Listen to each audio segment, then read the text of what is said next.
আগের ভিডিওতে তোমাদেরকে বললাম যে সোনামা ভীষণই ব্যস্ত। তো ভিডিওতেও তোমরা তাই দেখতে পারছো। আর সোনামা ভীষণ ব্যস্ত ছেড়ে সেদিন ঘুমিয়েও পড়েছিল। ওর সাথে আমার একটা ফটো পর্যন্তও তোলা নেই। একটাই দুঃখের কথা আমার। ওকে ছাড়া আমার ফাইনাল লুকটাই দেখো। এই হচ্ছে আমার ফাইনাল লুক রাতের জন্য। এবার চলো তোমাদের সাথে স্টার্টার মেনুটা শেয়ার করি। আশেপাশে দেখতে পাচ্ছ স্টলের পাশে কেউ নেই।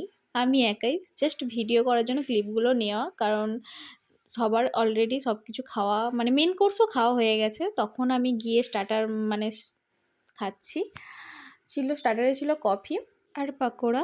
তার সঙ্গে চলো এবার ফুচকা খেয়ে নিই। তবে আমি আর সোনামার মা একসাথেই খাচ্ছিলাম, কারণ শেষের আমরাই ছিলাম। এবার ফুচকাটাও খেয়ে নিলাম। তারপরে স্টলে ছিল আইসক্রিম, সেটা খাইনি। এবার চলো, এটা হচ্ছে মেন কোর্সের মেনু। তোমরা একটু পজ করে দেখে নাও, কারণ আমি রাতের খাওয়াটাও খেতে পারিনি। সবাই মিলে পার্টি এনজয় করেছি। আর দুঃখর বিষয় একটাই, যে সোনামার সাথে আমি একটা ছবি তুলিনি। তো তোমরা নাচ দেখতে থাকো। ভিডিওটি ভালো লাগলে অবশ্যই লাইক, কমেন্ট, শেয়ার দিয়ে পাশে থেকো। টাটা।